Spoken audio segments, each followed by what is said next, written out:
मेरे प्रिय आत्मन, रुकिए।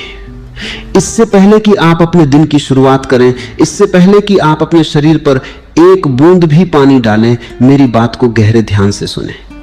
आप एक बहुत बड़ी भूल कर रहे हैं, और यह भूल कोई छोटी मोटी भूल नहीं है। यह जीवन और मृत्यु के बीच का चुनाव है। आप रोज सुबह उठते हैं, गीजर का बटन दबाते हैं और उस गर्म भाप से भरे हुए पानी को अपने शरीर पर उड़ेल लेते हैं। आपको लगता है कि आप स्नान कर रहे हैं, आपको लगता है कि आप खुद को साफ कर रहे हैं। नहीं, आप खुद को मिटा रहे हैं। आप अपने ही हाथों से अपनी उस जीवनी शक्ति का गला घोट रहे हैं जो प्रकृति ने आपको उपहार में दी है। यह गर्म पानी का स्नान, जिसे आप सुविधा कहते हैं, जिसे आप आराम कहते हैं, यह असल में एक मीठा जहर है। यह एक धीमी आत्महत्या है। आज मैं आपको जगाने आया हूं। मैं उस नींद को तोड़ने आया हूं जो सदियों से आपकी आंखों पर, आपकी त्वचा पर और आपकी आत्मा पर जमी हुई है। आप जिस शरीर को लेकर चल रहे हैं, क्या आपने कभी गौर किया है कि यह दिन ब दिन कमजोर क्यों होता जा रहा है? 50 साल पहले का आदमी, 100 साल पहले का आदमी लोहे जैसा मजबूत था, और आज का आदमी एक सूखे हुए पत्ते जैसा है। जरा सी हवा चलती है और वह बिखर जाता है, बीमार पड़ जाता है। क्यों?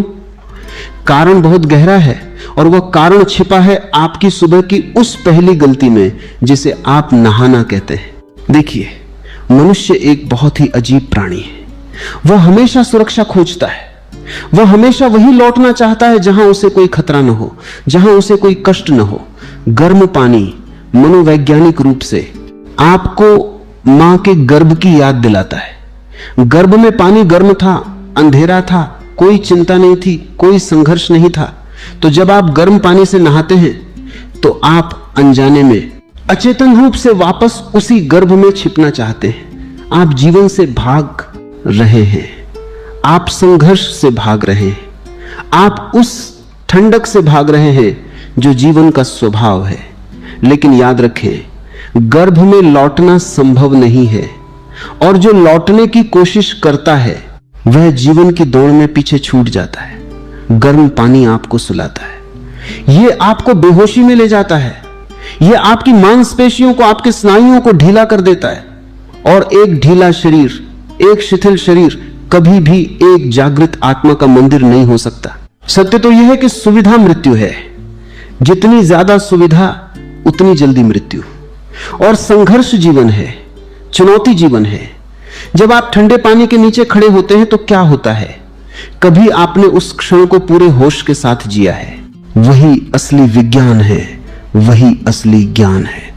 जब बर्फीला ठंडा पानी आपकी रीढ़ की हड्डी को छूता है, जब वह आपके सिर के ऊपरी हिस्से पर गिरता है, तो एक क्षण के लिए सब कुछ रुक जाता है।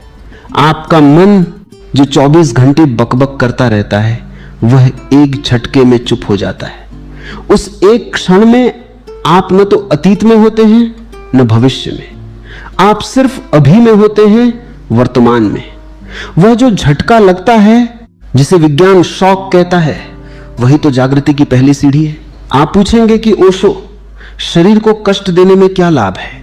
यह कष्ट नहीं है, यह शरीर को याद दिलाना है कि तुम जिंदा हो। विज्ञान आज जो बातें कर रहा है वह हमारे ऋषियों ने, हमारे योगियों ने हजारों साल पहले जान ली थी। उन्होंने इसे प्रयोगशालाओं में नहीं जाना था, उन्होंने इसे अपने भीतर की प्रयोगशाला में अनुभव किया था। विज्ञान कहता है कि जैसे ही ठंडा पानी शरीर पर गिरता है, शरीर शॉक में आता है। यह शॉक क्या है? ये आपके शरीर का अस्तित्व को बचाने का प्रयास है। जैसे ही ठंडक त्वचा को छूती है, मस्तिष्क को एक संदेश जाता है, खतरा है, तापमान गिर रहा है। और उस खतरे को भांपते ही शरीर अपनी सारी खोई हुई शक्तियों को जगा देता है। आपके भीतर एक बहुत बड़ी सेना सो रही है। विज्ञान उसे इम्यूनिटी या रोग प्रतिरोधक क्षमता कहता है। मैं उसे आपके भीतर का प्राण रक्षक कहता हूं। जब तक आप गर्म पानी से नहाते रहेंगे, रजाई में दुबके रहेंगे, ये सेना सोती रहेगी। इसे लगेगा कि सब कुछ ठीक है, कोई दुश्मन नहीं है, तो जागने की क्या जरूरत। लेकिन जैसे ही ठंडा पानी गिरता है, ये सेना चौकन्नी हो जाती है। शरीर के एक एक सेल में, एक एक कोशिका में बिजली दौड़ जाती है। श्वेत कोशिकाएं जो आपके शरीर की सिपाही हैं, वे हरकत में आ जाती हैं। वे तैयार हो जाती हैं किसी भी हमले का सामना करने के लिए। इसीलिए जो व्यक्ति ठंडे पानी से नहाता है, बीमारियां उसके पास आने से भी डरती हैं। विषाणु, कीटाणु, वायरस, ये सब कमजोर शरीर को ढूंढते हैं। और गर्म पानी से नहाने वाला शरीर कमजोर ही होता है। वह एक खुला निमंत्रण है बीमारियों के लिए। लेकिन जो व्यक्ति ठंडे पानी की चुनौती स्वीकार करता है, उसका शरीर एक किले की तरह बन जाता है, अभेद्य और मजबूत। और ये केवल शरीर की बात नहीं है, ये मन की बात भी है। आज की दुनिया में सबसे बड़ा रोग कैंसर नहीं है, सबसे बड़ा रोग है अवसाद, डिप्रेशन। आदमी उदास है, उसके चेहरे से रौनक गायब है, उसकी आंखों में कोई चमक नहीं है। वह बस जी रहा है क्योंकि उसे मरना नहीं है। वह घसीट रहा है खुद को। जानते हैं क्यों? क्योंकि उसके भीतर के रसायन, उसके भीतर की ऊर्जा सो गई है। वो ठंडा पड़ गया है, लेकिन गलत तरीके से। उसका खून ठंडा है, लेकिन पानी गर्म है। होना यह चाहिए कि पानी ठंडा हो और खून गर्म हो। विज्ञान ने एक बहुत ही अद्भुत बात खोजी है। वह कहते हैं कि ठंडे पानी का स्नान आपके मस्तिष्क में एक विशेष रसायन को पैदा करता है, जिसे नोरा एड्रेनालाइन कहते हैं। नाम में क्या रखा है, आप बस इतना समझें कि यह उल्लास का रसायन है। यह वह तत्व है जो उदासी को, सुस्ती को और मन के अंधेरे को काट देता है। क्या आपने कभी किसी ऐसे व्यक्ति को देखा है जो बर्फीले झरने के नीचे खड़ा हो और डिप्रेशन की बातें कर रहा हो? यह संभव ही नहीं। जब ठंडा पानी गिरता है तो डिप्रेशन टिक ही नहीं सकता। उस समय अस्तित्व का संकट इतना बड़ा होता है कि मन अपनी छोटी मोटी चिंताओं को भूल जाता है। पत्नी ने क्या कहा, बॉस ने क्या कहा, कल क्या होगा, पैसे कम हैं, ये सारी चिंताएं उस ठंडे पानी की धार में बह जाती हैं। बचता है तो सिर्फ एक शुद्ध चैतन्य, एक शुद्ध होश, और उस होश में ही आनंद है। गर्म पानी आपको अतीत से जोड़ता है, वह आपको सुलाता है, वह आपको सपनों में ले जाता है। ठंडा पानी आपको वर्तमान में पटक देता है, और जीवन केवल वर्तमान में है। जो लोग कहते हैं कि हमें ठंड लगती है, हम सहन नहीं कर सकते, वे दरअसल अपनी कमजोर इच्छा शक्ति की घोषणा कर रहे हैं। वे कह रहे हैं कि हम में इतना भी साहस नहीं है कि हम 5 मिनट के लिए अपनी त्वचा की थोड़ी सी असुविधा को बर्दाश्त कर सके। और जो व्यक्ति पानी की ठंडक बर्दाश्त नहीं कर सकता, वह जीवन के तूफानों को क्या बर्दाश्त करेगा? वह तो टूट ही जाएगा। इस बात को और गहराई से समझें। आपकी त्वचा, जिसे आप इतना सजाते संवारते हैं, वह क्या है? वह आपके और इस जगत के बीच की सीमा है। गर्म पानी इस सीमा को कमजोर करता है। वह आपकी त्वचा के प्राकृतिक तेल को छीन लेता है। आपने देखा होगा, जो लोग बहुत गर्म पानी से नहाते हैं, उनकी त्वचा समय से पहले बूढ़ी होने लगती है, लटकने लगती है, उसमें झुर्रियां पड़ने लगती हैं। गर्म पानी चीजों को फैलाता है, ढीला करता है, और ठंडा पानी कसता है, ये संकुचन लाता है, ये आपकी त्वचा को टोन करता है, उसे कसावट देता है। अगर आप चाहते हैं कि आपका यौवन लंबे समय तक बना रहे, अगर आप चाहते हैं कि आपकी त्वचा में एक प्राकृतिक चमक हो, तो गर्म पानी की टोटी को हमेशा के लिए बंद कर दें। ठंडे पानी से नहाना एक तरह की तपस्या है, और तपस्या का अर्थ है स्वेच्छा से ताप को, कष्ट को स्वीकार करना, ताकि भीतर की अग्नि प्रज्वलित हो सके। जब बाहर से ठंडक मिलती है तो शरीर अपनी भीतर की गर्मी को, अपनी अग्नि को बचाने के लिए संघर्ष करता है, और इसी संघर्ष में शरीर का कायाकल्प होता है। ये जो शॉक प्रोटीन की बात वैज्ञानिक करते हैं, ये और कुछ नहीं, शरीर की मरम्मती करने वाले मिस्त्री हैं। जब शरीर को झटका लगता है तो ये प्रोटीन सक्रिय हो जाते हैं, और जहां जहां शरीर में टूट फूट हुई है, जहां जहां कमजोरी आई है, उसे ठीक करने में लग जाते हैं। गर्म पानी में पड़ा हुआ शरीर कभी अपनी मरम्मत नहीं करता, वह बस सड़ता रहता है। जरा सोचिए, प्रकृति में कोई भी जानवर गर्म पानी से नहीं नहाता। क्या शेर गीजर ढूंढता है? क्या चिड़िया गर्म पानी का कटोरा मांगती है? वे नदी के, बारिश के, झील के ठंडे पानी में ही नहाते हैं। और उनकी ताकत देखिए, उनकी फुर्ती देखिए। एक जंगली जानवर कभी डिप्रेशन का शिकार नहीं होता, उसे कभी हार्ट अटैक नहीं आता, वह कभी मोटापे का शिकार नहीं होता। क्यों? क्योंकि वह प्रकृति के साथ एक लय में जी रहा है। और मनुष्य ने अपनी बुद्धिमानी के नाम पर प्रकृति से अपना नाता तोड़ लिया है। उसने अपने लिए पिंजरे बना लिए हैं, वातानुकूलित कमरों के पिंजरे, गर्म पानी के पिंजरे, और इन पिंजरों में वह सुरक्षित तो है लेकिन जीवित नहीं है। वह एक जिंदा लाश बन गया है। मेरे पास लोग आते हैं, वे कहते हैं ओशो, मन शांत नहीं होता, ध्यान नहीं लगता। मैं उनसे कहता हूं, तुम पहले अपने शरीर को तो जगाओ। तुम एक सोए हुए घोड़े पर सवार होकर मंजिल तक नहीं पहुंच सकते। शरीर तुम्हारा वाहन है। अगर वाहन ही जंग खाया हुआ है, अगर उसके पुर्जे ही ढीले हैं, तो तुम यात्रा के ऐसे करोगे। ध्यान की यात्रा के लिए, चेतना की ऊंचाइयों को छूने के लिए एक फौलादी शरीर की जरूरत होती है। एक ऐसा शरीर जो हिमालय की ठंडक को भी हंसते हुए स्वीकार कर ले। जब आप ठंडे पानी से नहाते हैं तो आप केवल मैल नहीं धो रहे होते। मैल धोना तो बहुत छोटी बात है, वह तो गीले कपड़े से पोंछने पर भी साफ हो जाएगा। स्नान का असली अर्थ है स्नायुओं को, नसों को और रक्त को नया जीवन देना। आपने देखा होगा, जब लोहार लोहे को आकार देता है तो वह उसे गर्म करता है और फिर तुरंत ठंडे पानी में डालता है। क्यों? ताकि वह लोहा सख्त हो जाए, फौलाद बन जाए। आपका शरीर भी उसी लोहे की तरह है। जीवन की कठिनाइयां, दिन भर का काम, तनाव, यह सब आपको तपाता है, गर्म करता है, और सुबह का वह ठंडा स्नान आपको फौलाद बनाता है।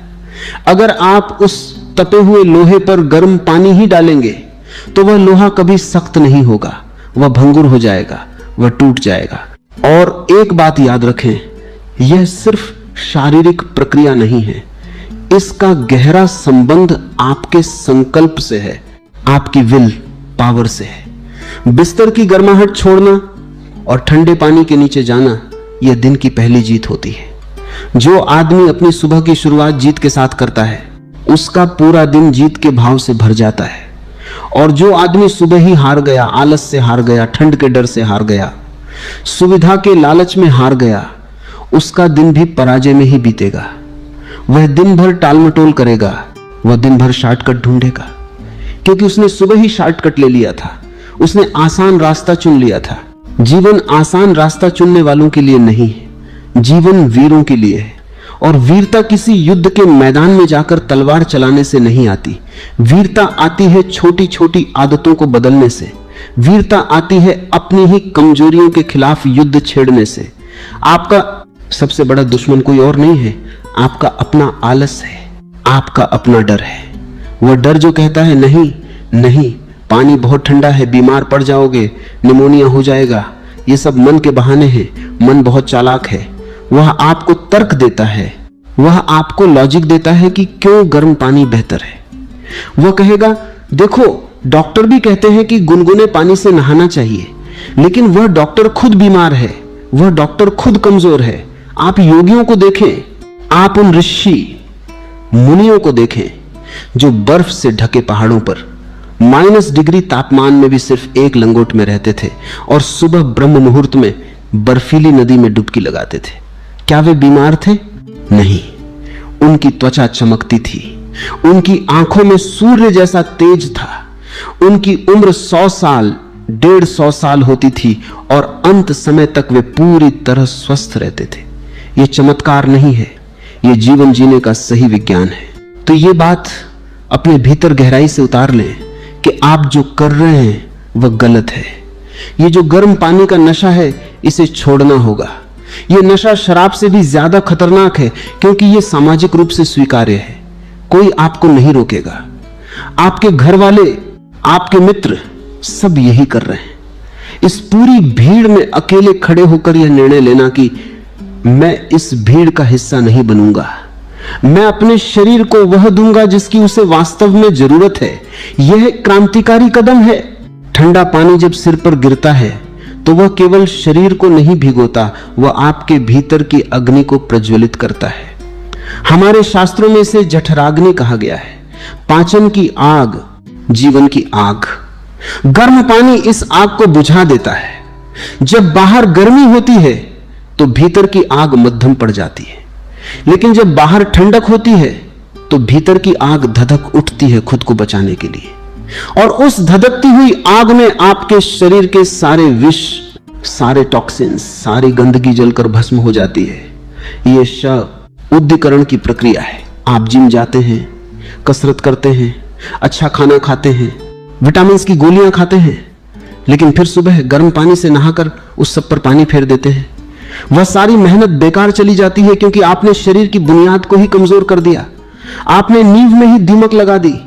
ठंडे पानी का स्नान उस नींव को पत्थर जैसा मजबूत बनाता है। अब आप सोच रहे होंगे कि ये तो समझ आ गया कि हम गलती कर रहे हैं, लेकिन अब आगे क्या? ये पानी शरीर के अंदर क्या करता है? ये खून के साथ क्या खेल खेलता है? ये समझना और भी जरूरी है, क्योंकि जब तक आप क्यों को नहीं समझेंगे तब तक कैसे का कोई मतलब नहीं है। ये पानी जब त्वचा से होता हुआ आपके रक्त प्रवाह को प्रभावित करता है, तब असली जादू शुरू होता है। वह जादू जो आपके दिल को, आपके गुर्दों को, आपके जिगर को पूरी तरह बदल सकता है।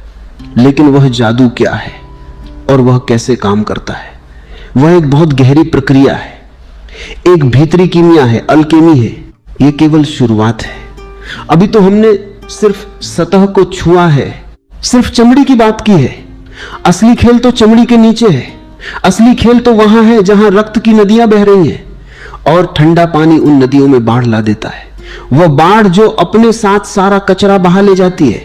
मेरे प्रिय आत्मन, बात अभी अधूरी है, और जो बात अधूरी रह जाए वह खतरनाक हो सकती है। हमने शरीर की ऊपरी सतह की बात की, चमड़ी की बात की, लेकिन जीवन सतह पर नहीं है। जीवन गहराइयों में है, और ठंडे स्नान का असली जादू, असली रहस्य वहीं छिपा है, आपकी गहराइयों में। वहां जहां रक्त की नदियां बह रही हैं, वहां जहां आपके प्राणों का केंद्र है। समझे? जब आप गर्म पानी से नहाते हैं तो क्या होता है? विज्ञान, जिसे मैं आधुनिक तंत्र कहता हूं, वह कहता है कि गर्मी से चीजें फैलती हैं। जब गर्म पानी आपकी त्वचा पर गिरता है तो आपकी रक्त धमनियां, आपकी नसें फैल जाती हैं। खून का स्वभाव है कि वह वहां भागता है जहां जगह होती है। तो सारा खून आपके पेट से, आपकी जिगर से, आपके गुर्दों से और आपके मस्तिष्क से भागकर आपकी त्वचा की तरफ आ जाता है। त्वचा लाल हो जाती है। आपको लगता है आप बहुत स्वस्थ लग रहे हैं, लेकिन यह धोखा है। यह स्वास्थ्य नहीं है, यह केवल रक्त का जमाव है। उस समय जब खून त्वचा पर मस्ती कर रहा होता है, आपके भीतरी अंग जो आपके जीवन का आधार है, वे खून के लिए तरस रहे होते हैं। उनका पोषण कम हो जाता है, उनकी सफाई रुक जाती है। आप बाहर से तो साफ हो गए, लेकिन भीतर कचरा जमा होने लगता है। अब इसके ठीक विपरीत उस दृश्य को देखें जब आप ठंडे पानी के नीचे खड़े होते हैं। जैसे ही वह शीतल जल, वह बर्फीला स्पर्श आपकी देह को छूता है, शरीर सिकुड़ता है, नसें सिकुड़ती हैं। यह शरीर की बुद्धिमत्ता है। शरीर को पता है कि बाहर ठंड है, बाहर जीवन को खतरा हो सकता है, तो वह अपनी सारी ऊर्जा, अपनी सारी गर्मी और अपना सारा रक्त समेटकर भीतर की ओर भागता है। खून त्वचा को छोड़ देता है और आंधी की तरह, तूफान की तरह भीतर के अंगों की ओर दौड़ता है। ये जो रक्त का प्रवाह है, जो बाहर से भीतर की ओर हुआ, यही असली चिकित्सा है। ये बाढ़ की तरह आता है और आपके लीवर में, आपकी किडनी में, आपकी आंतों में जो भी मल जमा है, जो भी विषाक्त पदार्थ जमा है, उन्हें बहाकर ले जाता है। ये अंगों की धुलाई है। आप बाहर से साबुन लगाकर कितना भी रगड़ ले, अगर भीतर का अंग गंदा है तो आप कभी स्वस्थ महसूस नहीं करेंगे। ठंडे स्नान में आपके महत्वपूर्ण अंग खून से सराबोर हो जाते हैं। उन्हें नया ऑक्सीजन मिलता है, उन्हें नया पोषण मिलता है। इसीलिए ठंडे पानी से नहाने वाले व्यक्ति का पाचन कभी खराब नहीं होता, उसका पेट कभी खराब नहीं होता, क्योंकि उसकी जठराग्नि, उसके पाचन की आग प्रज्वलित रहती है। खून वहां मौजूद है उसे संभालने के लिए। और ये केवल अंगों की बात नहीं है, ये मन की और उससे भी परे आपके संकल्प की बात है। आप मुझसे पूछते हैं कि हम आलसी क्यों हैं, हम टालमटोल क्यों करते हैं, हम में साहस की कमी क्यों है? इसका उत्तर आपके बाथरूम में है। रोज सुबह एक छोटा सा नाटक होता है, एक छोटा सा युद्ध होता है आपके और आपके मन के बीच।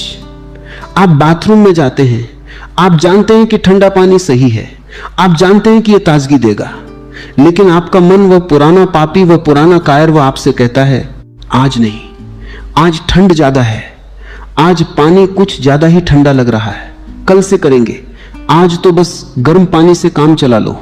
और आप हार जाते हैं। आप उस टोटी को, उस नल को गर्म की तरफ घुमा देते हैं। उस एक क्षण में आपने केवल पानी का तापमान नहीं बदला, आपने अपनी हार पर हस्ताक्षर कर दिए। आपने अपने मन को यह बता दिया कि तुम मेरे मालिक हो और मैं तुम्हारा गुलाम हूं। जो आदमी एक बाल्टी ठंडे पानी से डर गया, वह जीवन में आने वाली सुनामी का सामना कैसे करेगा? वह तो भाग खड़ा होगा।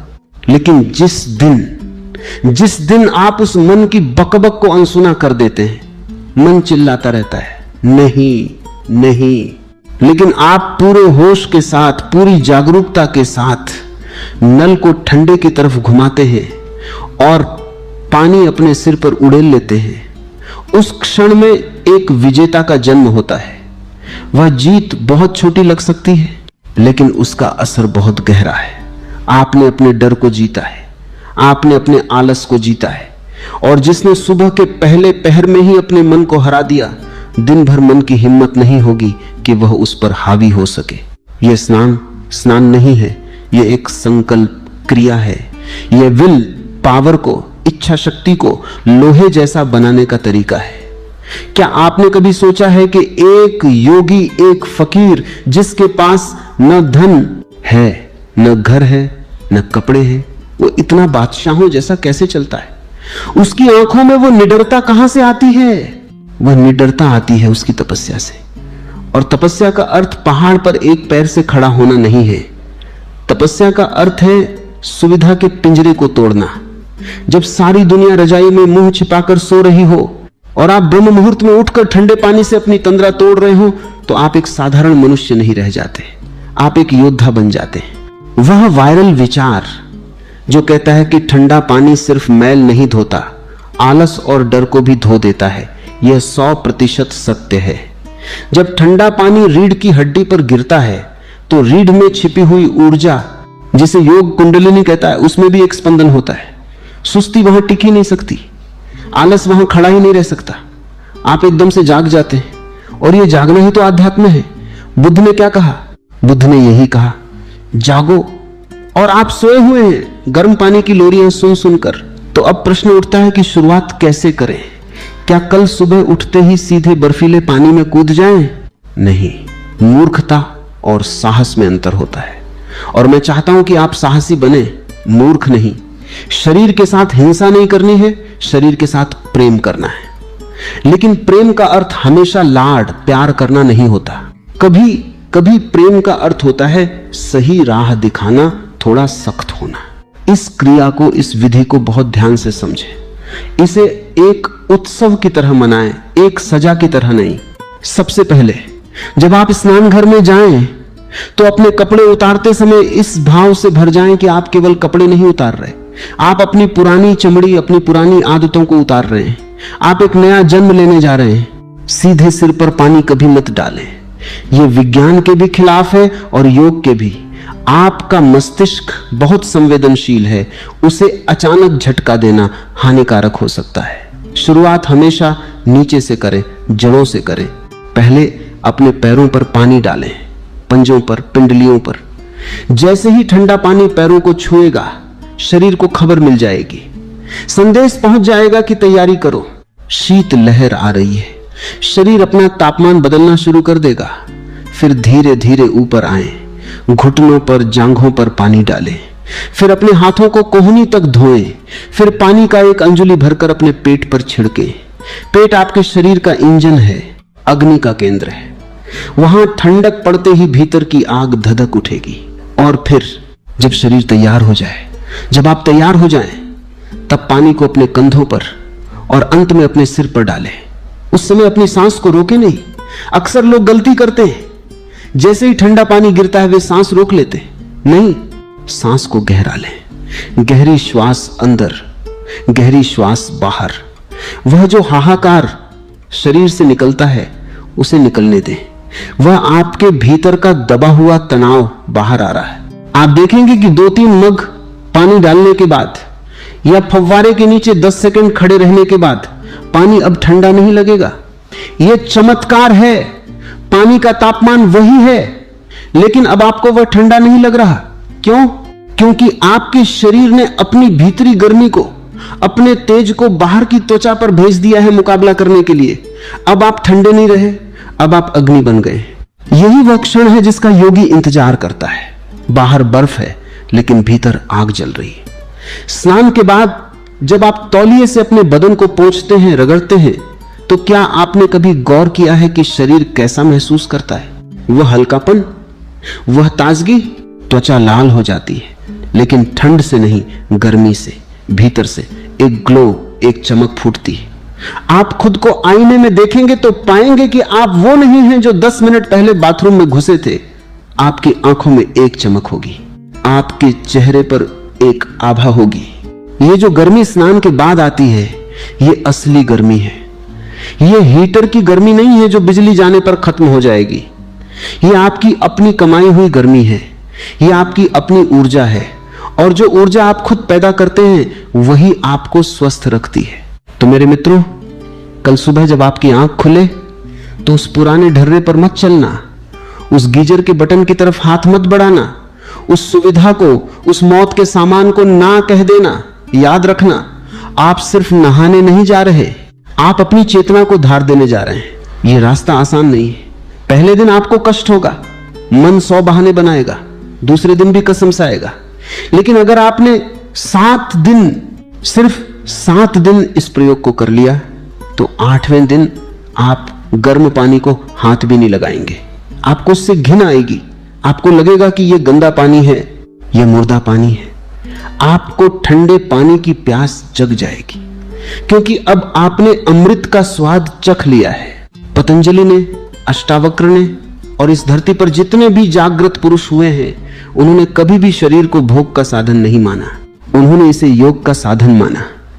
और योग की शुरुआत अनुशासन से होती है। अथ योगानुशासन।